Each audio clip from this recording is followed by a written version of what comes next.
All right. So this morning we are going to look at a story from Matthew chapter 2. And we're thinking about the joy of discovery this morning. And so to get there, we need to think a little bit about 2025. So I want you to look back a little bit, think about this past year. So last year at this time, we had started a new year. Think what happened through this past year. And I want you to turn to your neighbor and say one thing that you give thanks for. So you can take a moment. You don't have to just throw it out.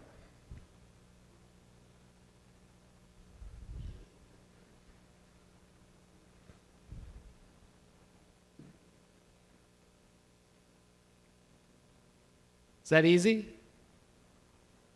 Does anyone want to share to the group? Okay, your daughter came back home. That's great, Robert. I bet there's a lot of Thanksgiving, and then there's also some adjustment. Yes, it's great. It's life. Anybody else?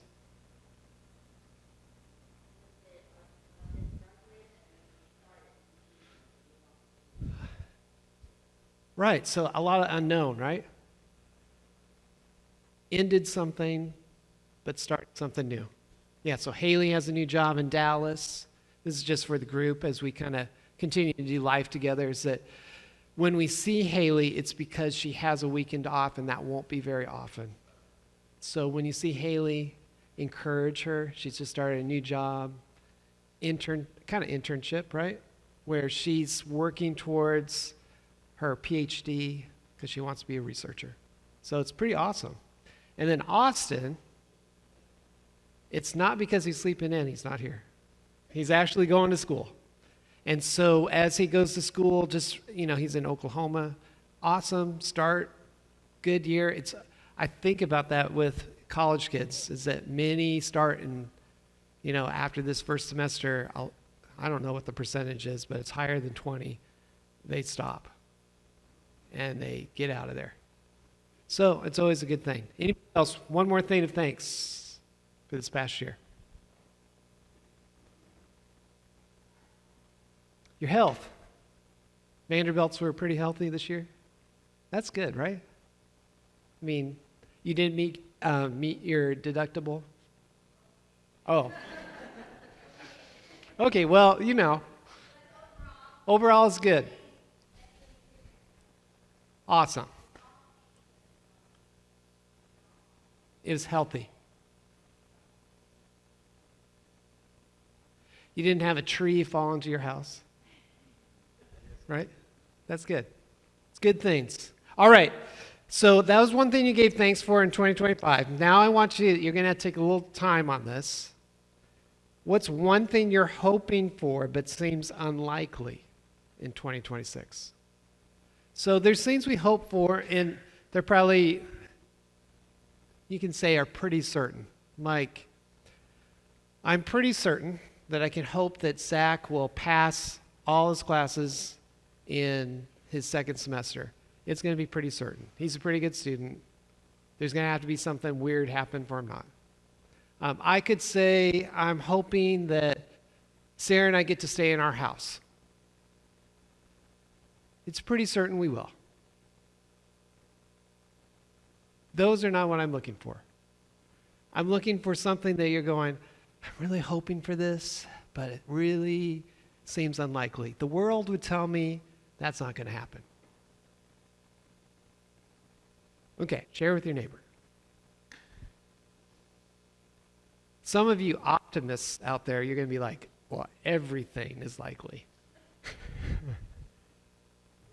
So like I could say, next year, I'm hoping, it's unlikely, I'm hoping that the Cornhuskers have an undefeated season in football and they win the national championship. See, here we go. It could be something like that. So it doesn't have to be super serious. I know we're in church. Just something you're hoping for that's unlikely. Oh, you're going to, okay, so we're shouting them out. Go ahead.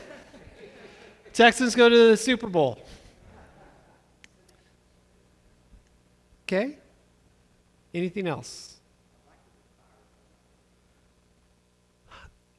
Me too. So I like to retire, but not, it's unlikely. But I can be hoping that something happens that makes it happen. Yeah. What else?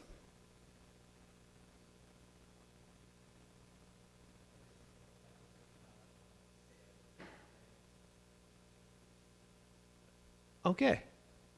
Yeah, so you have something that another analyst may look at and go, Robert, this isn't going to happen. But it's something you're hoping for. Great. Anything else?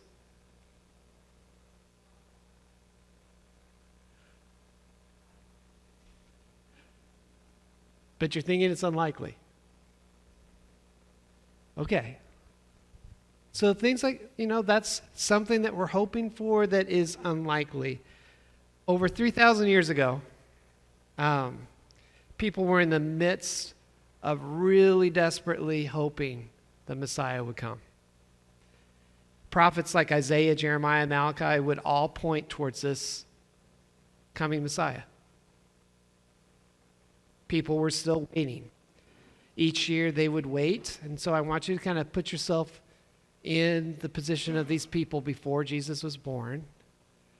And not just before he's born, but thousands of years. I'm not talking 30 years, but 500 years, 1,000 years. When they're hearing these prophets go, a Messiah is coming. Look for these signs. A Messiah is coming. Now, remember, in their mindset, they hadn't got a full picture of what that Messiah would be. They thought the Messiah would bring prosperity, would bring their kingdom back, would bring safety, security, all the things that we kind of look for. Each year would pass. And they go, well, maybe this year the Messiah would come. Maybe this year. But each year would pass, and they're kind of disappointed. I mean, this is the life of the people of God for year after year. You could even go back further than 3,000 years and say the time of Adam and Eve, they were promised a Messiah, and they lived long lives. In fact, one of their future generation, but would have lived during the same time, Methuselah, he's recorded to live 969 years. Think about 969 years. Each year you're waiting for the Messiah. Almost 10 centuries. You're waiting, but you do not see the Messiah.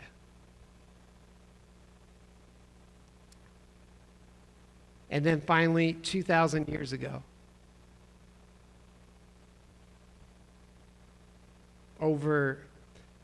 in biblical history would say somewhere between 6,000 to 7,000 years from the time of Adam and Eve until Jesus was born. People waited. And then he came. But not the way people were expecting. He was not born in a palace, but in a barn, in a stable. He wasn't born in riches, but in poverty. He wasn't born in power, but as an infant. Many times people would think of the Messiah riding in with full authority, riches, power, glory. But he was kind of an unknown. Small little town, Bethlehem. Not even in the town, but outside in a barn. In the dark. And yet all of heaven rejoiced. Huge rejoicing, but then, curiously, the Lord sent shepherds to be the witnesses. So outside of Joseph and Mary, maybe you could say the guy who said, I have no room for you in my inn, there were really no witnesses beyond shepherds that Jesus was born. Now, people in Nazareth would have known that Mary was pregnant, and they probably shamed her. Here, this young girl she's pregnant. She didn't even get married to Joseph yet. then they up and leave to go do their census. They have to go to Bethlehem. They would have known some of these details, but they probably would have assumed that something bad happened to them because they didn't return. During that time, about 10% of women would die during childbirth.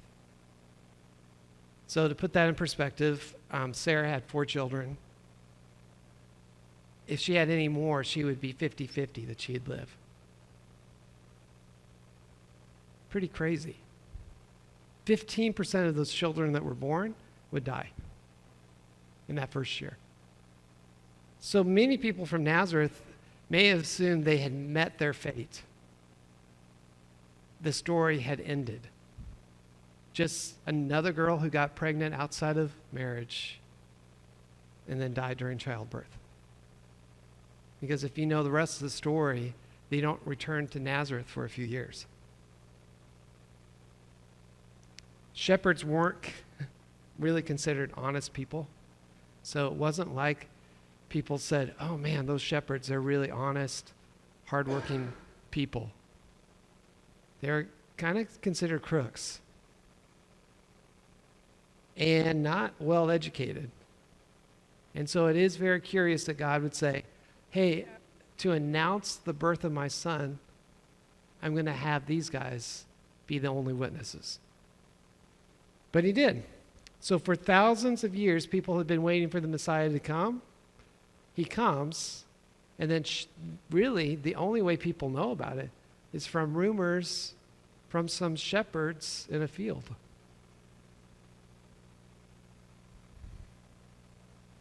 But 500 years before Jesus was born, there was a prophet named Daniel.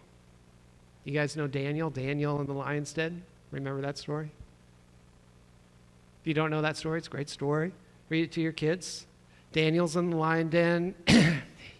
Again, it's because Daniel stands up for his faith. The ruling person of the time throws him into the lion's den, and the lions don't do anything. And Daniel walks out. Daniel was made almost a co-emperor in the Persian Empire. He was raised to that level of authority where he could instruct, develop culture, do a whole lot of things. And those 500 years he was instructing, or many thought, part of the court of the Magi. Now, during this time, as he's doing this, there's a prophecy that he probably told the Magi at that time. Again, this is 500 years before Jesus was born. From a long ago prophet named Balaam. This is from Numbers chapter 24, verse 17. Balaam is saying this. I see him, but not here and now. I perceive him, but far in the distant future. A star will rise from Jacob. A scepter will emerge from Israel. Now, curious words. But again, this is Daniel the prophet speaking into the culture of the time of Persia. It had recently been Babylon, but they had just been overthrown by Persia. Now, these magi, remembered, magi, we said 3 kings. You've all heard that. They weren't 3 kings. We don't even know if there were 3. There could have been more. But it's a great song, so we keep it, and we'll probably keep it for centuries. But we 3 kings is not really accurate, but magi is probably more the word, and it's more stargazers. So we'd say kind of like astrologers. Not something that the Christian church would go, oh, wow, that's awesome. The next people who would be witnesses of the birth of Jesus were astrologers. But they came from that culture of Persia. Now, just so that you kind of get this historical picture of what was going on, Babylon had been overthrown by Persia. Persia has now been conquered by Alexander the Great up until the time of Jesus, and then the Roman Empire. Nothing exists in in Persia as far as power or authority. It's all under the Roman Empire. But culture still is there. And so somewhere in this culture, these astrologers still, 500 years later, remember something that was taught by Daniel. That's the only way we can really connect the dots.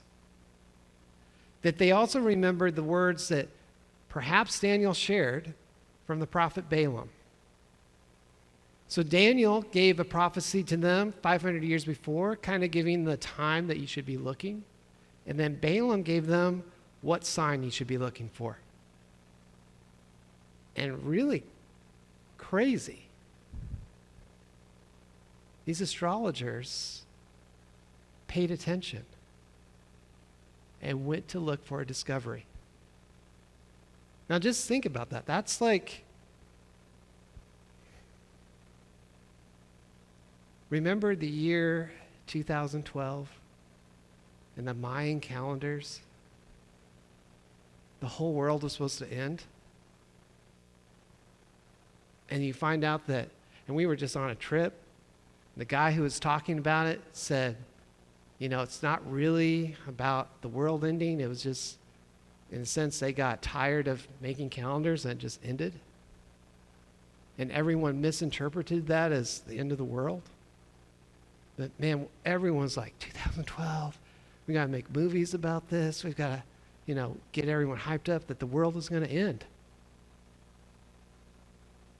This is like, kind of like that. But there were some, I'm sure they had people of opposing views going, what are you doing?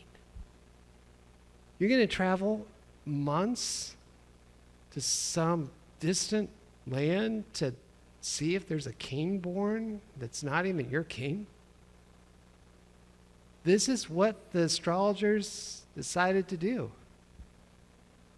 They were hoping for something that was unlikely. The world would say, you're crazy. This is some prophecy 500 years before with a whole different culture.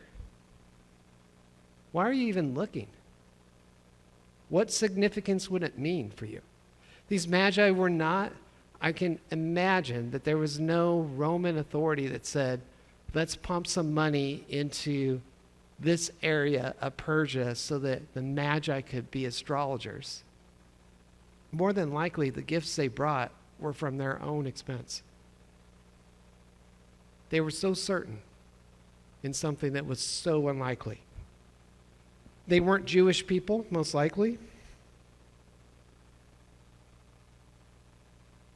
So what prompted them? But no matter what, they decided to go. So let's listen to this story. This is from Matthew chapter 2. Jesus was born in Bethlehem in Judea during the reign of King Herod. About that time, some wise men, or magi, from eastern lands arrived in Jerusalem asking, "Where's the newborn king of the Jews? We saw his star as it rose, and we have come to worship him." King Herod was deeply disturbed when he heard this, as was everyone in Jerusalem. He called a meeting of the leading priests and teachers of religious law and asked, "Where is the Messiah supposed to be born?" "In Bethlehem in Judea," they said, "for this is what the prophet wrote. And you, O Bethlehem, in the land of Judah, are not least among the ruling cities of Judah, for a ruler will come from you who will be the shepherd for my people Israel." Then Herod called for a private meeting with the wise men, and he learned from them the time when the star first appeared. Then he told them, "Go to Bethlehem and search carefully for the child. When you find him, come back and tell me so that I can go and worship him too." After this interview, the wise men went their way, and the star they had seen in the east guided them to Bethlehem. It went ahead of them and stopped over the place where the child was. They entered the house and saw the child with his mother Mary, and they bowed down and worshipped him. Then they opened their treasure chests and gave him gifts of gold, frankincense, and myrrh. When it was time to leave, they returned to their own country by another route, for God had warned them in a dream not to return to Herod. So what things are you hoping for but may seem unlikely? You talked about retiring early. Maybe it's like winning the lottery, right? Okay, so when you think about, there's a correlation. For the Magi, they actually did win the lottery. They were from a distant land with no connection to Jesus. They took the journey and a big risk at that to discover something that they weren't really sure what it would be. They just knew had something to do with a new king. When they get there, I want you to picture, again, they go to the palace because they think that's where you'd find a king. They go to King Herod. But there's no Jesus. Where they end up is not at the manger. There's been a few, probably months, that have passed since Jesus was born. So they're probably in a house, in a small little room. I don't know if you've been to a very small house, you enter, but I thought about, man, here you got these, they're carrying expensive gifts. They've got a crew with them in a sense. They're going to this place. They show up at this small little house because this is where the sign is pointing. Can you imagine walking in and going, this is where we're going to find him, the king? Sarah and I had that experience once when we were supposed to go to a Bible study, and the direction, you know how Houston has streets that they are one street to about here, and then another mile they start again. And you go, that was the east side or the west side or whatever. Well, we had missed one of the important parts of that. We showed up to this house and it was dark. And I said, I think this is where it's supposed to be. And Sarah said, well, it's kind of dark. I said, maybe they're in the back. The front door was open. It was unlocked. I knocked and no one came, but I opened the door. It was really dark. It's a smaller home. We walked in. We got to, there was a light that went around. I don't know if that was the kitchen. I walked in almost all the way to the light before someone came around. And I said, is this the home? Whoever, you know, I don't want to put their name there, but it was, and they're like, no, they don't live here. And I said, oh. And I walked out of that house with Sarah, and Sarah's like shaking her head at me like, here we go again on another adventure with Aaron, right? That he didn't look at it closely. The wise men looked at this pretty closely, but I still think they'd have a little apprehension opening that door. This is what you've been looking for. The hope that was most unlikely is about to appear. You open up the door and you see this young girl, this guy, and a baby. Many people would have taken their gifts and said, we're out of here. We'll save this for some other time. This can't be right. But something moved them, which is the Spirit of God. And they left everything. And not only did they leave it, but remember, they're most likely not Jewish. They hadn't been in the practice of worshiping the true God. And they bow down and worship this infant. Nothing does that but the Spirit of God. Normal human behavior would have said, this is wrong and we need to get out of here. Like for me and Sarah, most people would have said, we're not going in because we're probably going to get shot. But I just walked in. They walked in to discover something that changed their life. They discovered everlasting life, which is better than the lottery. It's better than retiring early. It's better than your car making it through the year. They discovered something that no one else, very few people had discovered at that time. Remember, it's shepherds and maybe a few people in the town of Bethlehem that was less than 300 people. Small little village. Maybe they thought he was the Messiah. I would say probably not, because that word would have returned to Herod really quickly. This is pretty low key. But the wise men went for what was very unlikely. And without hesitation, they gave their gifts. So what do we learn from this as people of today? One is, my prayer is that you would discover this joy of finding Jesus each day. That when you're walking past a green pasture and you're going, you say, wait a minute, maybe God wants me to stop and discover something new. My prayer is that you would discover the joy of living in the mystery of the unknown. Think of the wise men as they go each day, not knowing exactly where they're going to end up. What does it look like for you to live your life trusting that God has something good for you as you follow him?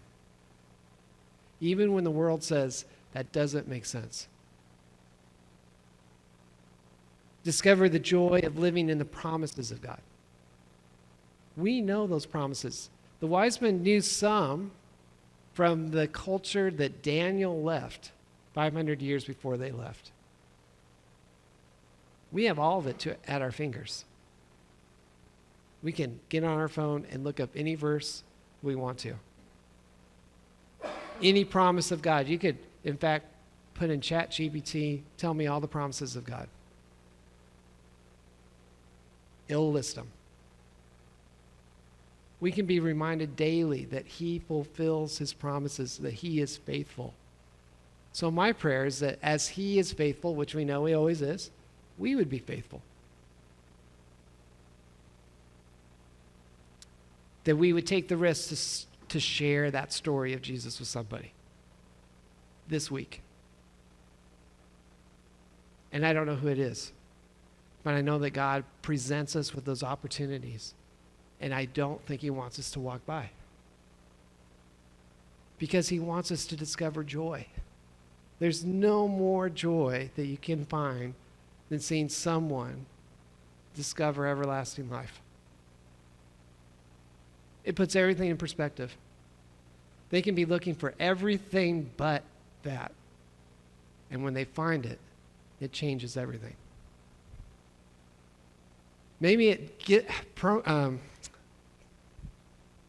compels us to give for the first time. We've never given before, and we go, I'm going to give to the church for the first time. That's kind of where the Magi were. They had never served the everlasting God. And in one moment, everything shifted. And most likely gave everything they had. It's an amazing story of discovery. That when you go on something, on a journey with the Lord, that the rest of the world says it's ridiculous and it's a waste of time. When you say, I'm going to follow what Jesus says. I'm going to love my enemy. When all my friends go, that's stupid. When I say, you know what, Jesus said, don't worry about tomorrow. I'm going to stop thinking about what can go wrong tomorrow and instead rejoice in what is happening today. There's a joy of discovery. So my prayer is that you would take that step, just like the Magi. Know that the promises of God are always fulfilled. And as you take that first step this year, that you will find more joy in 2026 than you did in 2025. Let's pray.